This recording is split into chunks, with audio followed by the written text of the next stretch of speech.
I'll go to the Australia Institute in Canberra for a brief opening statement. We thank the committee for allowing us to speak today on this important issue. I'll make a very brief statement and then I'll hand over to Richard. The Reserve Bank is an important part of the Australian economy. Its role in monetary policy has the potential to smooth economic cycles and improve the living standards of all Australians. But it also has the potential to cause widespread economic harm. Excessively high interest rates can bring on recessions, as we saw in the early 1990s. Low interest rates can overstimulate a rapidly growing economy. Such an important power should ultimately have democratic oversight, and for this reason we think that the policy override mechanism in Section 11 of the Reserve Bank Act should not be removed. This is as much a democratic question as it is an economic one. Who should prevail if there is a serious disagreement between an elected government and an unelected board? Almost without exception, our Australian system believes that an elected government should prevail because it has ultimate responsibility to the people. When we talk about the importance of independent central bank, we are not talking about an unaccountable central bank. A central bank can be independent even when the government has the power to override its decisions. We believe the current override mechanism enhances the independence of the central bank by making it by making any disputes transparent. We also have concerns that the reforms that make the new Monetary Policy Board more technocratic might increase the possibility of disputes over monetary policy with the government. There are advantages in having day-to-day decisions about monetary policy being made by a body that is independent, particularly when the correct decision is to tighten monetary policy, which is likely to be unpopular.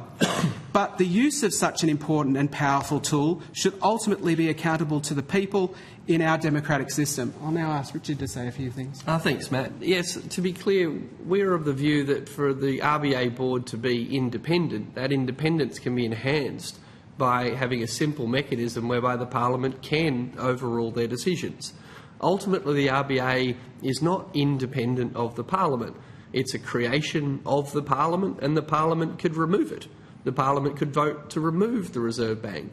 It is members of parliament, typically the Treasurer and the Cabinet, who appoint people to the board. So to say that the Parliament has the power, the Parliament has the power to abolish the RBA, the government has the power to amend the RBA, the government has the ability to appoint people to the board of the RBA. It's, I would suggest, ridiculous to suggest that in any sense the RBA will ever be entirely independent of the government. Now, if the government of the day strongly disagrees with the RBA, and it is better, in our sense, from our point of view, for the government to be able to publicly overrule that rather than have to privately pressure the RBA, appoint people they know will always do what they want.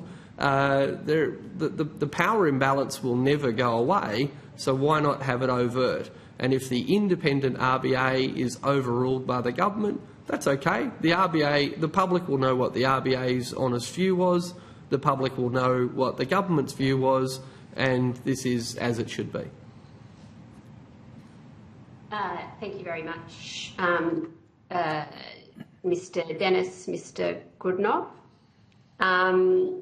I'll just ask a couple of questions. So I understand that you've directed much of your analysis there in Canberra with the Australia Institute to the override powers, and clearly a number of senators are going to canvass those issues thoroughly today, and obviously the RBA review recommended that change, and to align Australia with similar arrangements for central bank independence in the EU, the US, other places.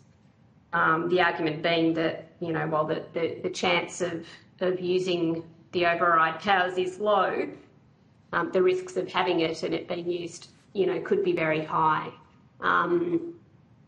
But I think those views will be well canvassed in the hearing today, and so if I could perhaps just focus on a couple of issues with both witnesses on the board structures. is the Australia Institute broadly supportive of the division of the RBA board into the governance and monetary policy boards? And in relation to the monetary policy board, do you think that the composition of that board should be perhaps more diverse and include more perspectives, including perspectives about the labour market, for example? Look, to be honest, I don't have strong views. I think that the RBA board, the RBA performs a wide range of functions. The most important, I would argue, is the monetary policy function, but all of its functions are important. Whether it's beyond the capacity of a board to focus on all those things, or it's better to have a subcommittee or a standalone monetary policy board, to be honest, I don't think there's a right answer to that question, but I do think that in considering that question, diversity of views is very important. I think that as an economist, it is not unusual for economists to all agree with things that are demonstrably wrong.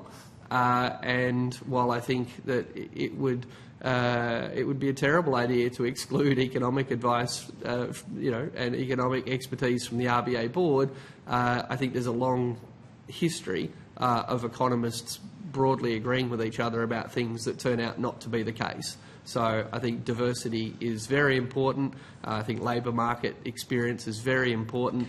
And I note there's a long history of having senior business people on the RBA board. Clearly it's not because of their monetary policy experience or skill, but for someone clearly believes that's an important perspective to have in the room. I don't think it's the only important perspective to have in the room. And also, I think that just having economists on the monetary board or having it dominated could actually increase the amount of disputes. There is nothing more stubborn than an academic economist who thinks they're right even when they're wrong. And so that actually brings up the chance of more conflict between the government. Matt might be talking about himself. I'll ask a similar question of Dr. Davidson before sharing the call. I mean, you've spoken in your opening comments and in your submissions that you think there should be greater diversity on the monetary policy decision-making board. And, you've gone to pointing to you'd like to see, I think, kind of regular people or some interaction of regular people with the Monetary Policy Board. Is that your submission? How do you see that working? Okay, we're not necessarily advocating so-called regular people on the board. The Monetary Policy Board should be comprised of experts, but what we'd say is expertise comes in different forms. It isn't just about economics or technical expertise. It's knowledge of how labour markets function, how and why people consume, how people respond to booms and recessions and so on. And academic economists, for example, don't hold all of the answers to those questions, nor do senior business people. They hold some of the answers. The big missing piece in our view is people who have an understanding of the circumstances of those at the margins of the labour market that are particularly impacted by those monetary policy decisions.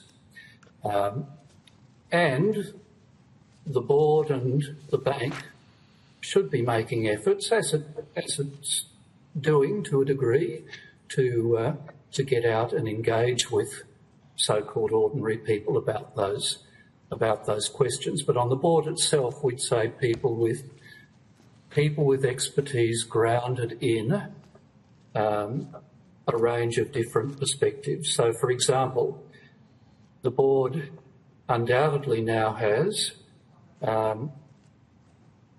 greater expertise around the table on workplace relations, which is important if you're considering whether this bout of inflation will lead to a so-called price-wage spiral or wage-price spiral. And our perception is that expertise was perhaps missing on the board up until recently. But there are other perspectives as well, including, importantly, people who have a deep understanding of the circumstances of those who are most affected by monetary policy decisions, those who are sitting at the margins of the labour market. And it needs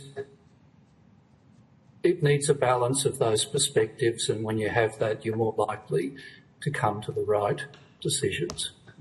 Sorry, can I just add something? I think there's an important example in recent history of the need for diversity. I mean, it's quite clear the Reserve Bank was very slow to notice that profits were playing a particularly large role in this latest bout of inflation. They now, I see, appeared before Parliament last week conceding that profits do play a role in driving this latest bout of inflation. And I suspect that having a number of business leaders on the RBA board didn't dissuade them from seeing this emerging problem. But if there had been perhaps union or other representative voices on there, I think the RBA might have been quicker to see what central banks around the world saw far more quickly, and that is that profits were playing a particular role in driving this bout of inflation. So diversity, I think, is in and of itself a good thing to have on the board. Thank you very much. I think Senator McKim has questions. Yeah, I do. Thanks, Chair. And firstly to the folks from the Australia Institute, you've been very clear that you think the Section 11 powers should be retained. Can I ask you whether you have a view on what the danger would be in removing the Section 11 powers? For example, I guess as a corollary, like how would a substantive difference of opinion in policy between the board and the government of the day be resolved, or how could it be resolved if the Section 11 powers were removed, and what are the risks there, if any? Well, I think if those powers were removed, then if the Treasurer and or other senior members of government were adamant they thought the Reserve Bank was wrong, the options available to them would be to pressure individual board members, so private, which we wouldn't know about, presumably, which I don't think would be a desirable outcome. And would mean that the board was no longer independent. Yes, if they succeeded in their private lobbying, while we created the appearance of independence, we've actually just concealed the dependence. As I said before, they could amend the RBA Act.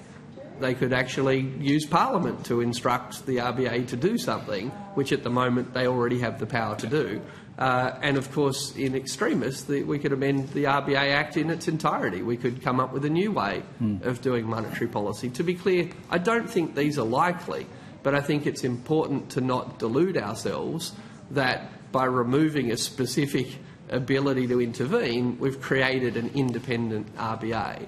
And also they could be worried about a dispute, particularly if they'd had one before, and they could simply stack the RBA with people who are going to rubber stamp. And again, that would destroy any independence of the RBA if it was just stacked with government officials. But history, I mean, the reason we have this mechanism is that in the 1930s, when the Great Depression hit, in fact 1930 exactly, the government at the time asked the RBA to help them fund public works in order to soak up the rapidly rising unemployment, and the RBA board refused, and there was no mechanism, and the RBA held firm. Commonwealth Bank at the time? It was the Commonwealth Bank at the time, you're right.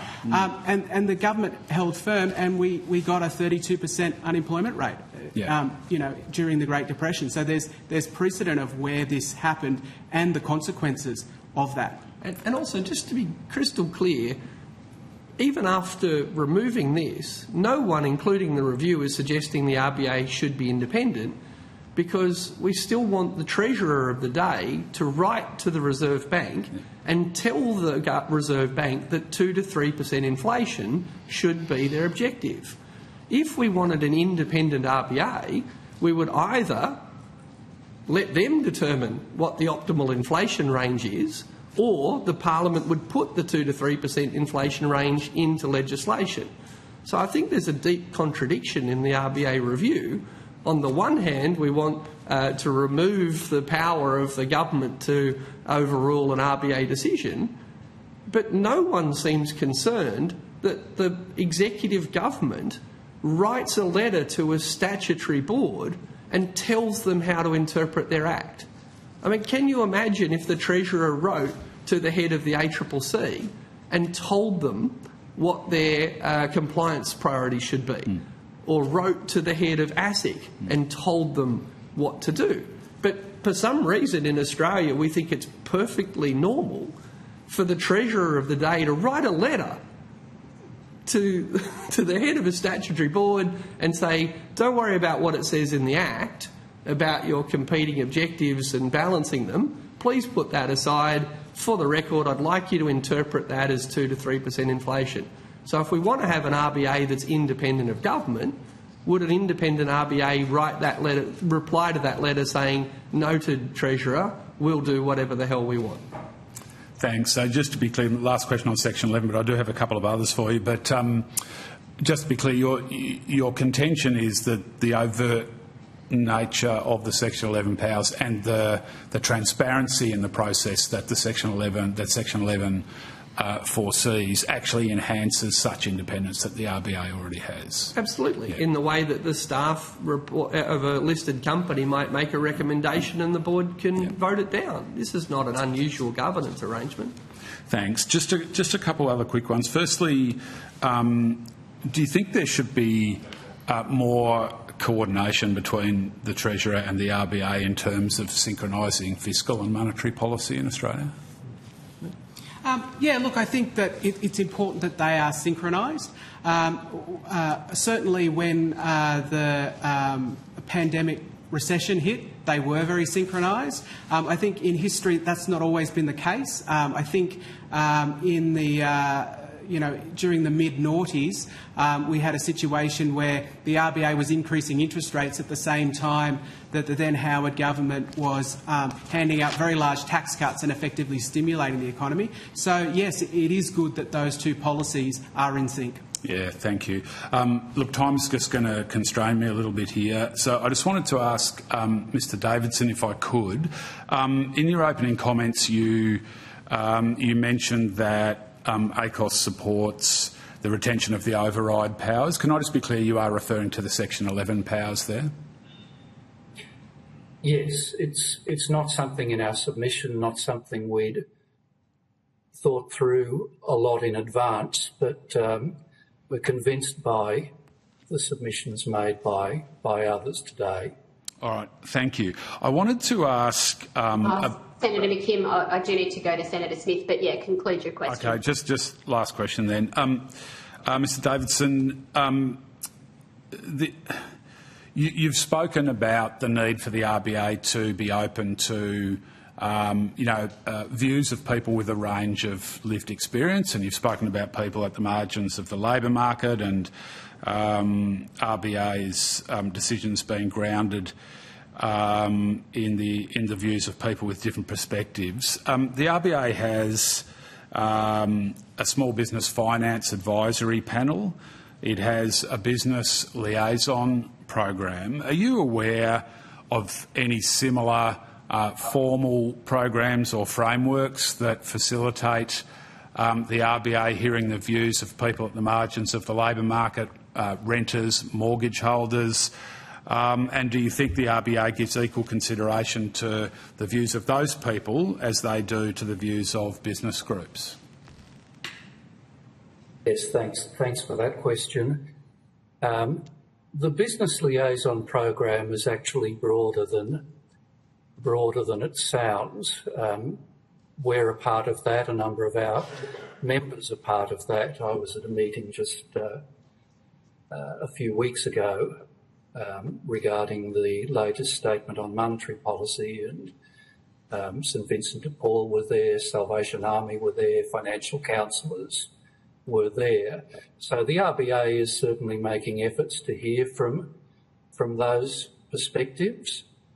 I think it's fair to say there's more that could be done, including hearing directly from individuals affected, which is something that we attempt to do in our policy development work, and we think government could be doing more. But it comes back to the balance of people on the board that's making these decisions, and also the balance between full employment and inflation targeting in the objectives of the bank. And on those fronts, there's still quite a lot of room for development. Senator Smith.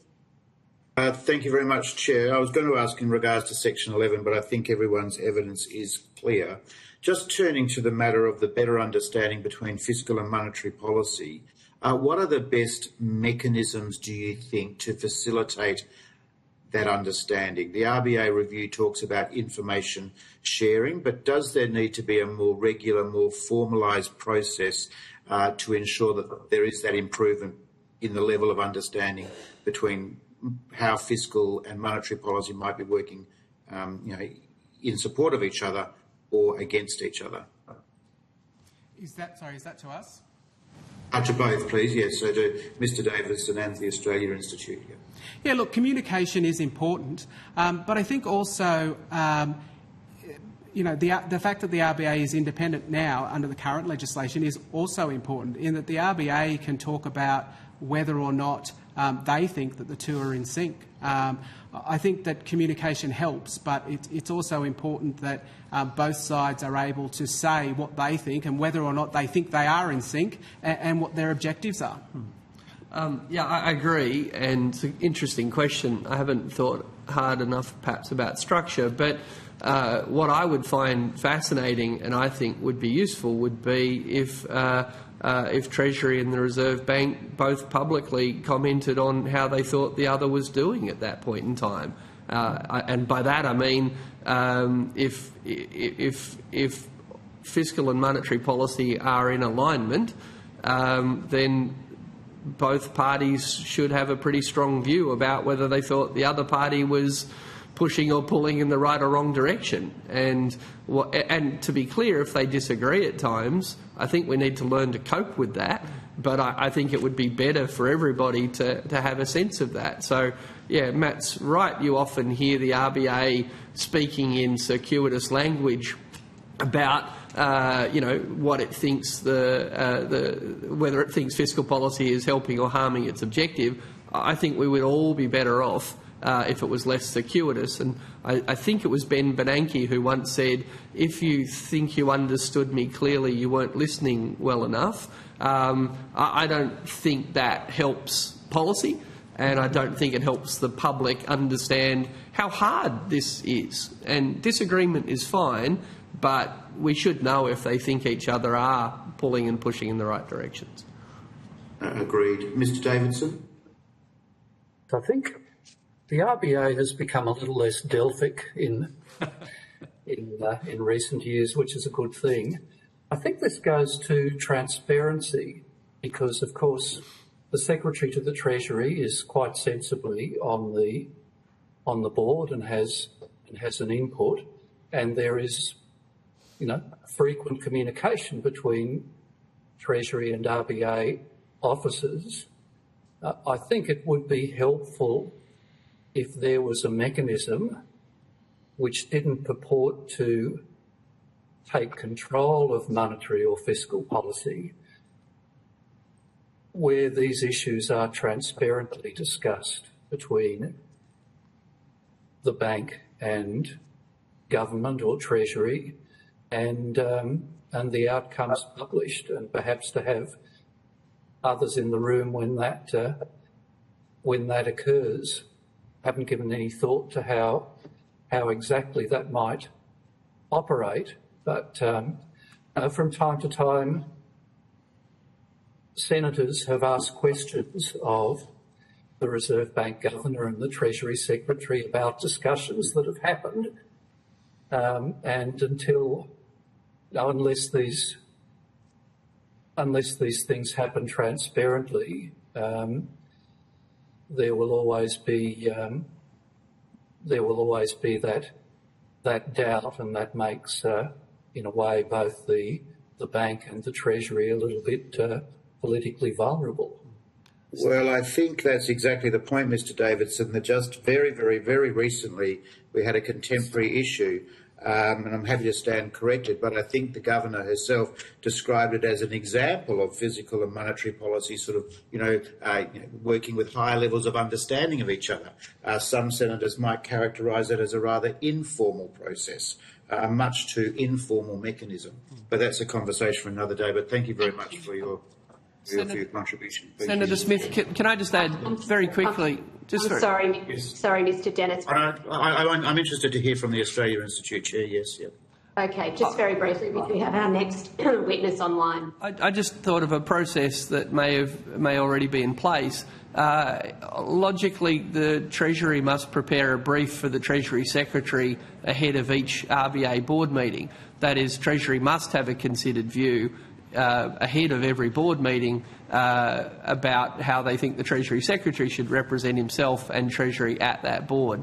Now, I'm not suggesting that that brief be made public every month, but the information clearly already exists. But why not? Thank you very much to the representatives of the Australia Institute and ACOS. You go with our thanks. We invite you to disconnect. Thanks for watching. If you'd like to keep up to date with all our latest research and work, sign up to our newsletter. Delivered every fortnight, it includes behind-the-scenes updates from Richard Dennis, an exclusive cartoon from Judy Horacek, details for our upcoming events and webinars, as well as explainers, graphs, and not to mention the latest cutting-edge research and analysis from the team here on the key issues that are facing Australia. Click the button on your screen to check it out.